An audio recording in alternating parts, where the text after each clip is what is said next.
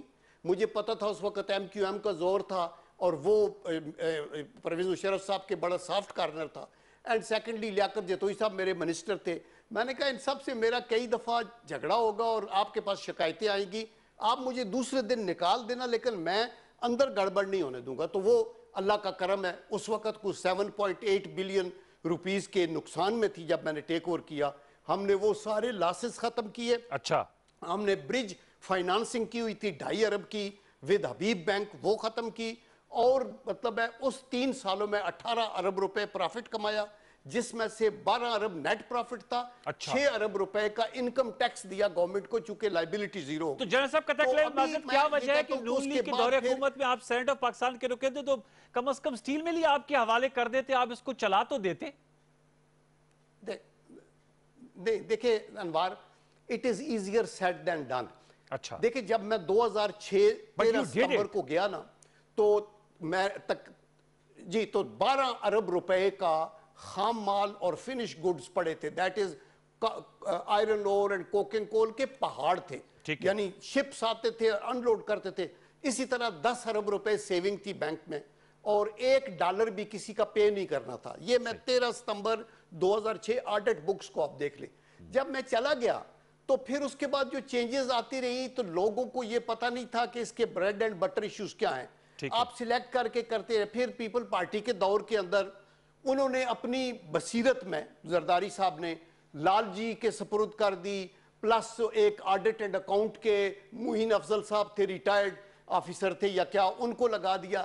دیکھیں یہ ہر بندے کا کپ آف ٹی نہیں ہوتا، لوگ اپنے اپنے فیلڈ میں بہت اچھے ہوتے ہیں، لیکن ان اداروں کو چلانا جو لیبر انٹینسیو ہے، وہ کہتے ہیں نا ماڈرن مینجمنٹ از لیڈرشپ. آپ کو صرف ایک سفید کالر سے ایئر کنڈیشن آفس میں بیٹھ کے یہ نہیں چلتے. میں لیبر کا لباس پہنتا تھا. کے پاس جاؤں گا کہ جو نون لیگ کے 5 سال کا دور تھا اس میں ٹرن اراؤنڈ نہیں ہو سکا. آپ کو بالکل ایک منٹ میں آپ کو بتاؤں، یہ جو 5 سال پیپل پارٹی کے گزرے تھے اس کے بعد اتنے لاسز ہو گئے، 40-50 ارب روپے اس وقت ہو گئے کہ یہ ٹوٹلی بیانڈ کنٹرول ہو گیا اور سٹیل مل چلنے. تو اس وقت نواز شریف صاحب کا یہ سوچ تھی کہ جی آئیڈیل یہ ہے کہ اگر ہم اس کو پھر اٹھائیں اور بنائیں گے تو پھر کوئی ایک اور حکومت آئے گی تو اس کو تباہ کر دے گی، تو ہم اسے پرائیویٹائز کرنا چاہتے ہیں. کوشش یہ ہو رہی تھی کہ پرائیویٹائز کریں، ساتھ ساتھ لاسز بڑھتے گئے اور 35 کروڑ روپے انہوں نے گیس کا دینا تھا. گیس کا کنیکشن کٹ گیا چونکہ یہ پیسے نہیں دے رہے تھے. تو جب یہ اتنا irreparable لاس ہو گیا تو اس وقت یہ اگر بیچنا چاہیں تو پروٹیسٹ ہوتی تھی پولیٹیکل پارٹیز کی طرف سے، ہم نہیں دینے دیں گے، پرائیویٹائز نہیں ہونے دیں گے. رکھنے کے لیے چلانے کے لیے آپ کو پیسے چاہیے جو کہ اس کو اپ گریڈ کرے اس پلانٹ کو، وہ ان کے پاس ریسورسز نہیں تھے. تو یہ پرولانگ ہوتا گیا. ابھی 2 سال اس حکومت کو بھی ہو گیا، آپ نے دیکھا انہوں نے بھی ٹائم لے لیا ہے. تو میرے خیال میں یا اس کو چلانا چاہیے تھا یا اس کو پرائیویٹائز کرنا چاہیے تھا. اور یہ پولیٹیکل جو پروٹیسٹ ہیں ان سے قطع نظر. ابھی جو ایشو ہے وہ ورکرز کا ہے اور وہ ہم یہ کہتے ہیں کہ 9000 ورکرز کو یک جنبش قلم سے نکالے نہیں. آپ ان کو گولڈن ہینڈ شیک کا مطلب ہوتا ہے دونوں طرف سے تالی بجتی ہے. ہینڈ شیک تب ہوتا ہے 2 ہاتھ آگے آئیں. اگر ورکر کا ہاتھ آگے نہیں آ رہا تو پھر ہینڈ شیک کس طرح کا ہے؟ تو اس لیے آئی تھنک ان کی مرضی کریں اور پھر جو اس کو دیں اس کو کہیں باقی ورکرز کا وہ خیال رکھیں. چلے آپ نے ایک ویل پٹ اپ. نعمان وزیر صاحب میں آپ سے جاننا چاہوں گا کیونکہ میں آپ کو ایک شو میں بھی سن رہا تھا اور آپ سے چونکہ یاد اللہ بھی ہے، آپ سٹیل مل جو ہے آپ لوگ خود چلاتے بھی ہیں. سر یہ کیا وجہ ہے کہ جو چیز نجی سیکٹر میں کامیاب ہو جاتی ہے وہ سرکاری سیکٹر میں آ کے ٹھپ ہو جاتی ہے؟ 2 سال آپ کو بھی ہو گئے ہیں. ٹھیک ہے، پیپلز پارٹی کے دور میں جنرل قیوم صاحب نے کہا لاسز شروع ہوئے اور نواز شریف صاحب اس کو پرائیویٹائز کرنا چاہتے تھے. اس وقت آج کے وزیراعظم عمران خان صاحب اور آج کے وزیر منصوبہ بندی اسد عمر صاحب اس کے شدید مخالف تھے اور اسد عمر صاحب نے تو کہا تھا کہ اس کو ٹرن اراؤنڈ کر کے دکھائیں گے. اب تو کہتے ہیں ہاتھ کنگن کو آرسی کیا، اب ٹرن اراؤنڈ کریں نا، اب اس کو پرائیویٹائز کیوں کر رہے ہیں اس کے آپریشنز کو اور گولڈن ہینڈ شیک دے رہے ہیں تو اس میں سٹیک ہولڈرز بنا لینا ان ملازمین کو جو 9000 ہیں. میں پڑھ رہا تھا ان کی عمریں بھی 50 سے 60 سال کی ہیں. اگر ان کو گولڈن ہینڈ شیک دے بھی دیا تو ان کو تو روزگار نہیں ملے گا. کرونا کا دورہ ہے، اس میں بے روزگاری ہے تو اس میں مزید اضافہ ہو جائے گا. نعمان صاحب دیکھیں انوار صاحب اس طرح نہیں ذرا اور پکچر دیکھ لیتے ہیں. 180 690 تقریباً اسٹیٹ اونڈ انٹرپرائزز ہیں. یہ ہر سال 1300 ارب روپے نقصان کرتے ہیں. جی اس 1300 ارب کچھ ایسے بھی 186 کارخانوں میں حکومتی کارخانے ایک ایسے ہیں جو منافع بھی کرتے ہیں. تو اوور آل یہ 1300 سے گر کر 500-600 ارب روپے رہ جاتا ہے. لیکن یہ 1300 ارب نقصان کر رہے ہیں کوئی ادارے, جس کے اندر سٹیل مل بھی ایک ہے. یہ جتنے بھی ہے نا, اس کے اندر خواہ ہماری پارٹی شروع میں کہتی تھی, اس وقت بھی میں پارٹی کی کمیٹی میں بیٹھ کر میں یہی کہتا تھا کہ یہ جو ہے نا, یہ چینج اینڈ مینجمنٹ کا کام نہیں ہے. یہ وہ زمانہ گیا جب پاکستان کے اندر ایسے لوگ ہوتے تھے کہ جو دن رات لگاتے تھے, دن رات کی نیندیں خراب کر کر اپنا چیز کو صحیح کرتے تھے. تنخواہ کے لیے کام نہیں کرتے تھے, ملک کے لیے کام کرتے. وہ نہیں رہے, نہ آپ کو بورڈ ملے گا. تو یہ نہیں ہو سکتا, چینج آف مینجمنٹ میں نہیں ہوتا. تو اونلی تھنگ از, جیسے اس کو کرنا چاہیے کہ آپ کی اس کی, جیسے حبیب بینک کا ہوا, مشرف صاحب کے زمانے میں حبیب بینک ہوا, آغا خان وغیرہ نے خریدا, وہ 26% اپنے شیئرز اپنے پرائیویٹ سیکٹر میں بیچ دیں. 26% بیچ کر کنٹرول مینجمنٹ اس کا دینا ہے. جب وہ جو خریدے گا پرائیویٹ سیکٹر والا اس کو ٹھیک کرے گا, اس کے بعد بقایا 74% آپ اچھے ریٹ میں بے کمائی اس وقت کریں گے. آپ ابھی آپ 26% میں جتنا ہی بیچتے ہیں, زمین سٹیل مل کی نہیں بیچنی, صرف جو مشینری ہے, بلڈنگ ہے, اور اس کے انڈر جو زمین ہے وہ صرف ساری دینی ہے. لیکن اس کو بیچنے میں بھی یا پرائیویٹائز کریں گے تو طریقہ کیا ہوگا؟ اس کی first line of right of rejection رہے گا امپلائیز کے ساتھ, ورکرز کے ساتھ, جو سٹاف ہے ان کو آپ آفر کریں گے کہ یہ مسٹر ایکس آئے, یہ خرید رہا ہے, اس کی بیڈنگ ہوئی ہے, آپ لینا چاہتے ہیں آپ اس کو لے لیں. اگر وہ لینا چاہیں, حصہ لینا چاہیں, اس کے لینا چاہیں, بالکل لے لیں. اگر وہ نہیں لینا چاہتے, سیکنڈ چوائس دینی آپ نے پروونشل گورنمنٹ کو, یعنی سندھ گورنمنٹ کو, کہ بھائی آپ اس ڈیٹ پر لینا چاہتے ہیں, آپ اس کو لے لیں. اگر وہ بھی نہیں لینا چاہتے ہیں تو پھر آپ کو اس کو آپ نے پرائیویٹ سیکٹر کو. اچھا نعمان صاحب, اس پہ ایک نکتہ ہے, ذرا رہا رکیے گا. آپ نے کہا جو امپلائیز ہیں ان سے پوچھا جائے کہ وہ لے لے. جب امپلائیز کو گولڈن ہینڈ شیک دے رہے ہیں تو امپلائیز تو نہیں رہیں گے, تو پھر وہ کون لے گا؟ پھر تو ظاہر بات ان کو تو آپ 2.3 ملین حماد اظہر صاحب کہہ رہے تھے پر امپلائی ہم پیکج دیں گے. تو اس میں, اس صورت میں جو آپ بتا رہے ہیں وہ تو پھر ایگزسٹ ہی نہیں کرتی نا آن گراؤنڈ. نہیں, وہ دیکھیں نا, پہلے تو نمبر آف امپلائیز 9,500 امپلائیز ہیں. اب آپ نے دیکھا, آپ نے خود بھی بتایا شروع میں, ہمارے فیملی کے بھی ہیں اور steel mills across Pakistan, Lahore میں, پشاور میں بھی ہیں, اور باقی اور بھی لوگوں کے ہیں. یہ ہمارے کیپیسٹی کی جو ملز ہیں یہ 3.5-4 لاکھ ٹن بناتے ہیں سال کے اندر, اور ہمارے سٹاف ہوتا ہے کہ 400-500 کا سٹاف ہوتا ہے. یہ 9,500 کا سٹاف یہ تو کوئی نہیں لیتا آپ سے, یہ نہیں ہوتا. اور اس کے اندر ایسے بھی لوگ ہیں جو وہ سکلز ان کے پرانے, وہ اینالوگ والے, سوئی والے سکل ہیں. آج کل ڈیجیٹل زمانہ ہے, آپ کے سکاڈا لیول 1, سکاڈا 2 چل رہے ہوتے, انسٹرومنٹیشن ہو رہی ہوتی ہے, نئی ٹیکنالوجی آ گئی, DRI آ گیا, یہ سارا کچھ آ گیا. یہ آپ نے اس کے اندر بہت پیسہ انویسٹ کرنا ہے. جہاں تک آپ نے بات کی اس کے 2.3 بلین 23 بلین وغیرہ جو حکومت دے گی گولڈن ہینڈ شیک کا, یہی گولڈن ہینڈ شیک ان کو کہیں کہ یہی پیسہ آپ اس کے اندر ڈال لیتے ہیں, آپ کے پیسے ڈالتے ہیں, آپ اس میں شیئرز میں حصہ لیں, آپ اپنے جو پینشن فنڈ ہے اس میں سے پینشن, دنیا میں ہوتا ہے نا پینشن, یہ golden handshake sort of pension fund ہی ہے نا, یہی پینشن فنڈ آپ کرتے ہیں, آپ چلائیں, آپ چلا سکتے ہیں چلائیں, اور کسی اور کے ساتھ ملا لیں. تو فرسٹ چوائس آپ نے ورکرز کو دینی کہ ورکر کو گلہ نہ کریں کہ ہمارے سے زیادتی ہے.